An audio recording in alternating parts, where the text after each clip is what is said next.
ಈಗ ಕೇಶಾಪುರ ಲಿಮಿಟ್ದಲ್ಲಿ ಒಬ್ಬರು ಕಾಂಗ್ರೆಸ್ ಕಾರ್ಪೊರೇಟ್ರು ದೂರು ನೀಡಿದ್ದಕ್ಕೆ ಬಿಜೆಪಿ ಕಾರ್ಯಕರ್ತೆಯನ್ನು ಒಂದು ಅಮಾನವಾಗಿ ಒಂದು ಇದು ಮಾಡ್ಯಾರ ಸರ್, ಹಲ್ಲೆ ಮಾಡಿದಾರೆ ಬಟ್ಟೆ ಬಿಚ್ಚಿ. ಇದನ್ನು ನೋಡಿ ಸರ್ ಇದು. Hello hello sir. ಹಾಂ ಹೇಳಿ ಸರ್ ಕೇಳತ್ತೆ ಸರ್. ಹಾಂ ಕೇಳ್ತಾ ಇದೆ. ಸರ್ ಈಗ ಕೇಶಾಪುರ ಪೊಲೀಸ್ ಸ್ಟೇಷನ್ ಲಿಮಿಟ್ದಲ್ಲಿ ಒಬ್ಬರು ಬಿಜೆಪಿ ಕಾರ್ಯಕರ್ತೆಯನ್ನು ಒಂದು ಬಟ್ಟೆ ಬಿಚ್ಚಿ ಹಲ್ಲೆ ಒಂದು ಗುಂಡಾಗಿರಿ ಮಾಡಿದಾರೆ ಅಂತ ಒಂದು ಆರೋಪ ಇದೆ. ಈ ಘಟನೆ ನಡೆದಿದ್ದು ಬಹಳ ದುರದೃಷ್ಟಕರವಾಗಿರ್ತಕ್ಕಂಥ ಸಂಗತಿ ಮತ್ತು ವಿಶೇಷವಾಗಿ ಆ ಮಹಿಳೆ ಮೇಲೆ ನಡ್ಕೊಂಡಿರ್ತಕ್ಕಂಥ ರೀತಿಯನ್ನ ಹಾಂ ಸರ್. ಯಾರು ಕೂಡ ಸಹಿಸಲಾರದಂಥ ಪರಿಸ್ಥಿತಿ ಇವತ್ತಾಗೈತಿ. ಹಾಂ ಸರ್. ಇವತ್ತು ಮಹಿಳೆಯರ ಬಗ್ಗೆ ಬಹಳಷ್ಟು ಹೇಳ್ತಕ್ಕಂಥ ಈ ಸರ್ಕಾರದಲ್ಲಿ ಮಹಿಳೆಯರ ಮೇಲೆ ಯಾವ ರೀತಿಯಾಗಿರ್ತಕ್ಕಂಥ ದೌರ್ಜನ್ಯ ನಡೀತಿದೆ ಅನ್ನೋಂಥದ್ದು ಇವತ್ತು ಸ್ಪಷ್ಟ ಜ್ವಲಂತ ಉದಾಹರಣೆ, ಜ್ವಲಂತ ಸಮಸ್ಯೆನ ಇವತ್ತು ತಂದಿಟ್ಕೊಳೋಂಥದ್ದು ಮಾಡಿದ್ದಾರೆ. ಹಾಂ ಸರ್. ಕರ್ನಾಟಕದಲ್ಲಿ ಪೊಲೀಸರು ಕೂಡ ಯಾವ ರೀತಿ ಇವತ್ತು ವರ್ತನೆ ಮಾಡಕ್ಕೆ ಬರ್ತಾ ಇದೆ ಇವತ್ತು. ಯಾಕಂದ್ರೆ ನಾನು ಆಗ್ರಹ ಮಾಡ್ತೀನಿ ಮಾನ್ಯ ಗೃಹ ಸಚಿವರಲ್ಲಿ ತಕ್ಷಣ ಆ ಕೇಶವಾಪುರ ಠಾಣೆಯ PI ಇಂದ ಹಿಡ್ಕೊಂಡು ಅದ್ರಾಗ ಯಾರ್ಯಾರು ಇನ್ವಾಲ್ವ್ಮೆಂಟ್ ಆಗ್ಯಾರ ಅವ್ರನ್ನೆಲ್ಲರೂ ಸಸ್ಪೆಂಡ್ ಮಾಡಬೇಕು. ಮೊದಲು ಸಸ್ಪೆಂಡ್ ಮಾಡ್ತಕ್ಕಂಥ ಕೆಲಸ ಮಾಡಿ ಮುಂದೆ ಅದರ ತನಿಖೆ ಮಾಡುವಂಥದ್ದನ್ನು ನಾವು ಭಾಳ ಸ್ಪಷ್ಟವಾಗಿ ಆಗ್ರಹ ಮಾಡ್ತೀವಿ. ಅಂದ್ರೆ ಸರ್ ಇದು ಹಳೇ ದ್ವೇಷ ಅಂತೆ ಸರ್, ಮತ್ತು ಇನ್ನೊಂದು ಕಾಂಗ್ರೆಸ್ ಕಾರ್ಪೊರೇಟರ್ ಏನು ಹೇಳಿ. ಈಗ ಕಾಂಗ್ರೆಸ್ ಕಾರ್ಪೊರೇಟರ್ ಒಂದು ದೂರು ಕೊಟ್ಟಿದ್ದಕ್ಕೆ ಈ ರೀತಿ ಆಗಿದೆ ಅಂತ ಒಂದು ಆರೋಪ ಸರ್. ನೋಡಿ, ಕಾಂಗ್ರೆಸ್ ಕಾರ್ಪೊರೇಟರ್ ಯಾಕೆ ದೂರು ಕೊಟ್ಟರು ಅಂತಂದ್ರೆ ಅಲ್ಲಿ ನಮ್ದು ಈಗ SIR ಏನು ಪ್ರೊಸೆಸ್ ಸ್ಟಾರ್ಟ್ ಆಗಿತ್ತು ಅದ್ರ ಪ್ರಕಾರ BLAಗಳು ಹೋಗಿ ಅಲ್ಲಿ ಮ್ಯಾಪಿಂಗ್ ಮಾಡ್ತಾ ಇದ್ರು.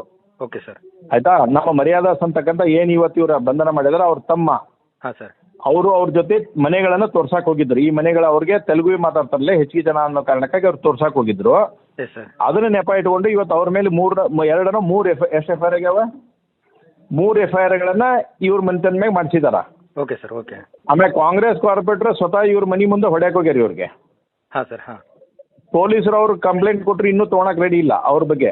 ಹಾಂ ಸರ್. ಹಾಂ. ಅವ್ರು ಇವ್ರ ಮೇಲಿನ ಮೇಲೆ ಕಂಪ್ಲೇಂಟ್ ಮಾಡಿಸಿ ಇವ್ರನ್ನ ಬಂಧನ ಮಾಡಿಸುವಂತ ವ್ಯವಸ್ಥೆಯನ್ನ ಮಾಡಕತ್ತಾರ. ಮೊನ್ನೆ ರಾತ್ರಿ ಒಮ್ಮೆ 2 ಗಂಟೆಗೆ ಕರ್ಕೊಂಡೋಗ್ಯಾರ ಈ ಹೆಣ್ಮಗಳನ್ನ.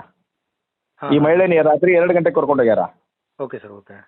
ಯಾಕಷ್ಟೇ ಅಂಥದ್ದೇನಿತ್ತು ಅಂದ್ರೇನು ಇವ್ರೇನು ದರೋಡೆಕೋರು ಅಥವಾ ಇನ್ನೇನಾದ್ರು ಇದ್ರು ಈ ಪರಿ ಮಾಡ್ಬೇಕನ್ನುವಂತ ಕೃತ್ಯಕ್ಕೆ ಸರ್ ಪೊಲೀಸರು ಇರ್ತಕ್ಕಂಥ ಮಹಿಳೆಯನ್ನ ಈ ಪ್ರಮಾಣದಲ್ಲಿ ನೀವು ಈ ಮಾಡ್ತೀರಿ ಅಂತಂದ್ರೆ ಏನ್ ನಡೆದೈತಿ ಇಲ್ಲಿ ಕರ್ನಾಟಕದಲ್ಲಿ ಇವತ್ತ?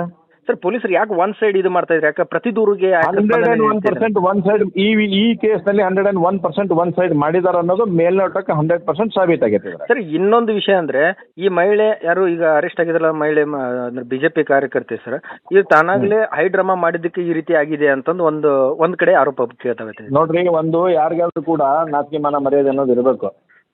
ಹೈ ಡ್ರಾಮಾ ಮಾಡ್ಯಾರಂದ್ರೆ ಅದ್ರಾಗ ಯಾರಿದ್ರು ಜೀಪ್ನಾಗ? ಮಹಿಳೆಯರಿದ್ರು,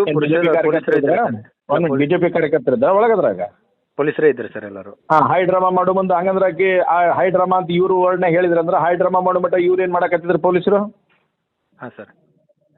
ಅವಾಗ ಏನ್ ಮಾಡಕತ್ತಿದ್ರು ಪೊಲೀಸರು ಹೈ ಡ್ರಾಮಾ ಮಾಡೋ ಮಟ್ಟ ಹಂಗಂದ್ರೆ? ಹಾಂ ಸರ್. ಹಾಂ ಸರ್. ಇದಕ್ಕೆ ಉತ್ತರ ಕೊಡ್ಬೇಕಾಗತ್ತೆ. ಸುಮ್ಮನೆ ಮೈ ಮ್ಯಾಗ ಬಂದಿದ್ದಾನೆ ಇನ್ನೊಬ್ಬರ ಮ್ಯಾಗ ಎಸಿದಕ್ಕೆ ಅರ್ಥ ಇರಂಗಿಲ್ಲ.